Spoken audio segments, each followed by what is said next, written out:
মা, মাটি, মায়া। এই প্রকৃতি, এই সৌন্দর্য, এই সন্ধে, এই বিকেল, এগুলো আসলে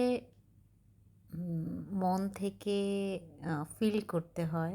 যখন আপনি খুব প্রকৃতির কাছাকাছি যাবেন, এগুলো যদি ফিল না করেন, আসলে আপনি সৌন্দর্যটা উপভোগই করতে পারবেন না।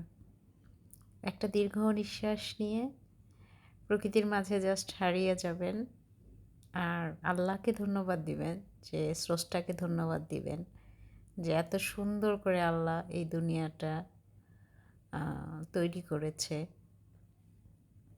এই প্রকৃতি, এই সৌন্দর্য আল্লাহ নিজ হাতে এই পৃথিবীতে করে দিয়েছে।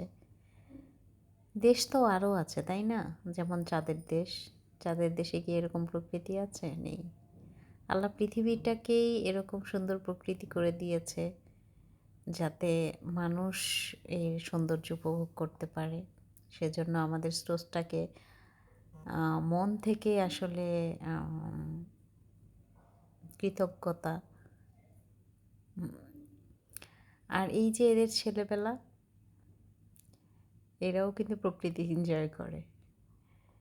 দুইজন যখন এই প্রকৃতির কাছে গেছে সন্ধেবেলা, ধান খেতে যাবে, খুব বায়না করছিল, চলো আমরা হেঁটে আসি। কি মানে তাদের ছোটবেলা দেখে মনে হয় যে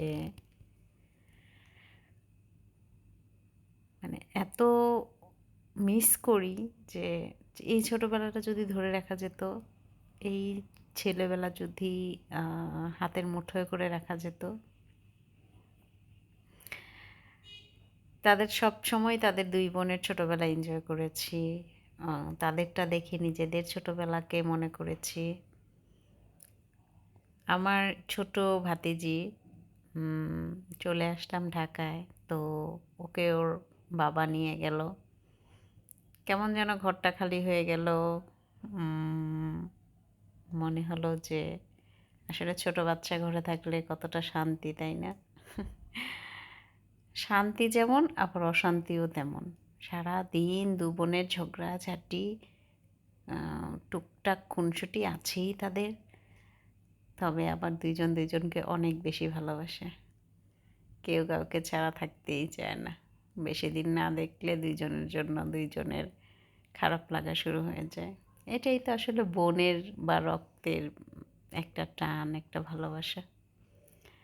যাই হোক, তাদের দুই বোনের এই ঘোরাঘুরির ভিডিও কেমন লাগলো সবাই জানাবেন কমেন্ট করে। আর অবশ্যই পেজে একটা ফলো দিয়ে রাখবেন।